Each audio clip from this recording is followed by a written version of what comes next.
Bonjour à toutes et à tous, vous écoutez Cinécast. Salut Thibaut. Salut Guillaume. Aujourd'hui, on vous parle d'un film que vous connaissez probablement toutes et tous. Il s'agit du Seigneur des Anneaux, la communauté de l'anneau. Pourquoi est-ce qu'on vous parle de ce film-là ? Parce qu'il sort au cinéma une nouvelle fois pendant cette période de Covid. Et chaque semaine, il y aura un nouveau film de la trilogie originale qui sortira en version longue au cinéma. Ça, c'est important aussi de le mentionner. Et là, du coup, oui, parce que c'est même l'atout principal. C'est la version longue au cinéma. C'est quand même pas tous les jours. Exactement. Pourtant, ceux qui sont très fans du Seigneur des Anneaux ont certainement vu la version longue déjà en DVD ou en Blu-ray, mais maintenant ils ont l'occasion d'aller la voir au cinéma puisqu'il manque un peu de films parfois à l'affiche. Donc c'est pas mal d'avoir cette nouvelle programmation pendant l'hiver qui approche. Et donc du coup, le premier, c'est une longue histoire, c'est le début de l'aventure où on apprend à connaître Frodon Sacquet, l'héritier de l'anneau si on peut dire, avec forcément la communauté qui se construit autour de Gandalf le magicien, autour forcément de toute la petite troupe que nous connaissons bien. C'est le début de l'aventure, c'est le setup, et quel setup ? Je propose qu'on s'écoute un extrait de la bande-annonce.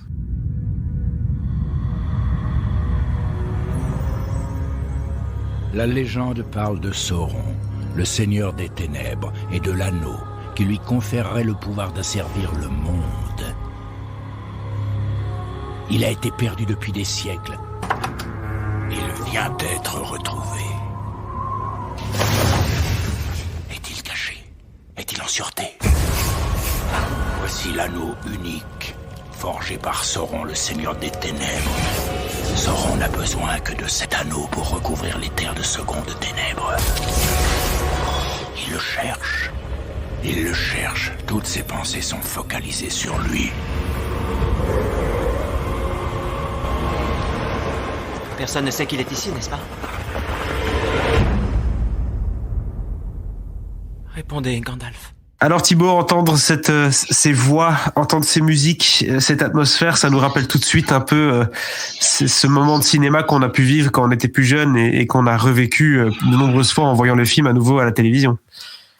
Ah, ça c'est sûr. Quel souvenir.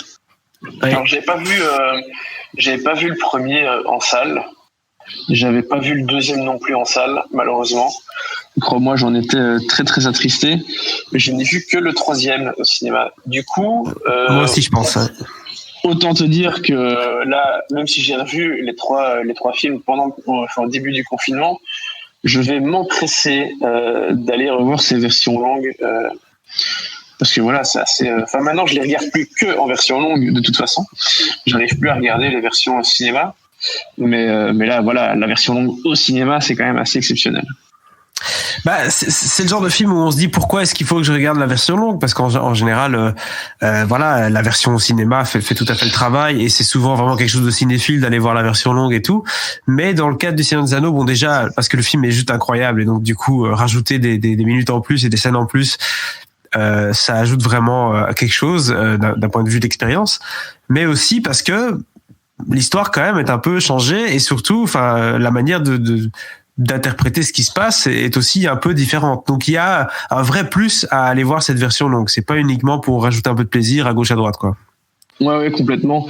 Pour ceux qui n'ont peut-être jamais vu la version longue de la communauté de l'anneau, le film s'intéresse plus profondément au personnage d'Aragorn, notamment, où je trouve que Aragorn prend plus d'ampleur. Il y a plus de nuances aussi, par rapport à son personnage. Il y a aussi beaucoup plus de scènes avec les elfes, notamment avec Galadriel qui offre des cadeaux à tous les membres de la communauté de l'anneau. Et Dieu sait que les elfes sont importants dans la saga du Seigneur des Anneaux, ne fût-ce que de par la relation entre Aragorn et Arwen. Et puis voilà, il y a pas mal de choses à gauche à droite aussi. Je sais plus combien de temps elle fait exactement, mais je pense qu'elle est déjà au-dessus des 3 heures, la version longue de la communauté de l'anneau. Donc voilà, c'est clair et net, il y a un gros atout à regarder cette version longue. Et aussi, j'allais l'oublier quand même, c'est important, par rapport au personnage de Boromir, qui est un des piliers de la communauté de l'anneau. Tout à fait. Et ça, c'est vrai que c'est quelque chose qu'on n'évoquait pas beaucoup dans le premier, de la version classique. La version classique, forcément, se concentrait beaucoup, et ça on peut parler du film de manière générale aussi, sur la construction du monde, hein, et surtout des amitiés qui vont se créer au sein même de la communauté. Moi, personnellement, c'est peut-être mon préféré de la trilogie. Je sais que le Retour du Roi est assez mythique. Les Deux Tours, c'est un peu celui qui fait le lien entre les deux. C'est un peu l'étape du milieu, comme on dit. Mais pour moi, la Communauté de l'Anneau reste le plus magique parce que justement, il vous invite dans ce monde-là. Les autres, par contre, le développent un peu plus et rentrent un peu plus en profondeur entre les relations de qui fait quoi, etc. Ici, on est plus dans l'émerveillement de découvrir ce monde et cette communauté. Ouais, tout à fait. Alors bon, je vais pas parler de mes préférés pour l'instant, mais c'est clair que ce premier épisode a évidemment tout le côté charme, découverte, émerveillement que t'as moins avec les films suivants. Mais évidemment, les films suivants rentrent plus dans l'art, si je puis dire. Donc c'est des expériences un peu différentes. Mais c'est clair que la Communauté de l'Anneau, quand elle est sortie, ça a été une espèce de choc pour plein de gens, vraiment. Et d'ailleurs, ça me fait penser à... voilà, tu sais que j'étais au Festival de San Sebastian il y a quelques semaines. Viggo Mortensen était présent pour présenter son premier film en tant que réalisateur, Falling, dont vous pouvez écouter le podcast qu'on a déjà enregistré. Et lors de la conférence de presse, un journaliste de plus ou moins mon âge, à mon avis, lui disait, voilà, vous représentez pour beaucoup de gens de mon âge une espèce de héros grâce au personnage d'Aragorn. Et c'est clairement ça, en fait. La saga du Seigneur des Anneaux, ça a vraiment été une espèce de choc et c'est presque un socle, un pilier dans notre culture, si je puis dire, dans notre pop culture. Et le personnage d'Aragorn, très clairement, ça a été une espèce de modèle et de héros, ouais, je pense, pour notre génération. Bah oui, je pense que c'est comme tu le dis, il y a eu la génération qui a connu Star Wars, hein, tu vois, et on a connu Star Wars aussi, mais c'était pas la même chose. Là, on était petits, il y avait des figurines, il y avait les posters, il y avait les affiches, il y avait les bandes annonces partout à la télé et tout, et ça a marqué nos esprits en tant que jeunes cinéphiles, et voilà, c'est un peu le film qui a marqué notre génération au cinéma. Il y en aura d'autres, hein. Je sais pas si c'est Twilight pour les années suivantes, mais voilà. Non, bah bien sûr, à chaque génération, chacun ses piliers. Et moi, très clairement, le Seigneur des Anneaux a été quelque chose d'assez fondateur et fondamental dans ma cinéphilie, parce que c'est assez incroyable ce que Peter Jackson a réussi à faire avec ses bouquins, que, une fois n'est pas coutume, j'avais lu avant de voir les films. Et il y a encore énormément de différences entre les bouquins et les films, notamment dans le bouquin, dans le premier, il y a toute une partie avec Tom Bombadil. Je sais même pas si tu connais ce personnage, parce que je sais pas si tu as lu les livres, mais il y a plein de choses qui sont pas du tout présentes dans les films, parce que voilà, les bouquins sont très très très riches et c'est impossible de tout mettre. Et Peter Jackson a fait aussi des choix afin d'étoffer ses films, de mettre certaines choses qui se passent dans le deuxième bouquin, plutôt dans le troisième film, notamment avec She-Lobs, avec l'araignée. Alors vraiment, c'est un élément du deuxième livre, ça, et c'est dans le troisième film.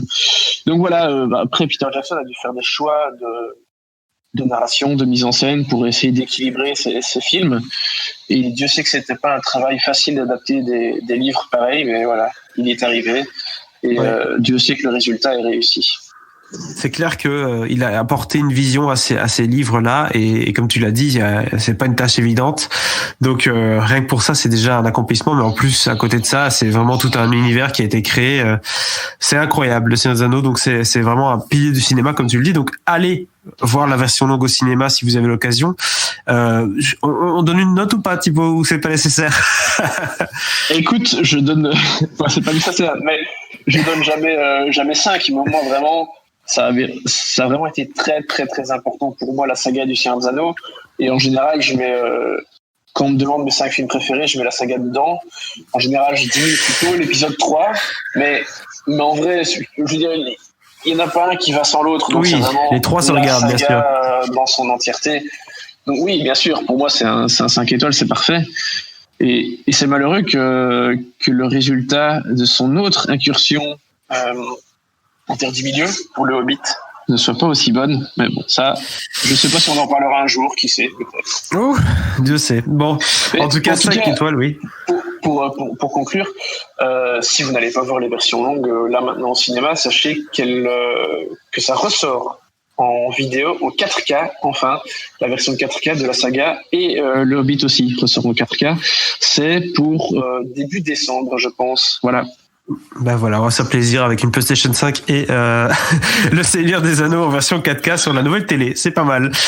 Voilà. Ben écoutez, merci à tous d'avoir écouté cette critique qui sort un peu du lot, qui n'est pas du tout dans le planning habituel des sorties cinéma, mais qui fait du bien. À très bientôt. Ciao.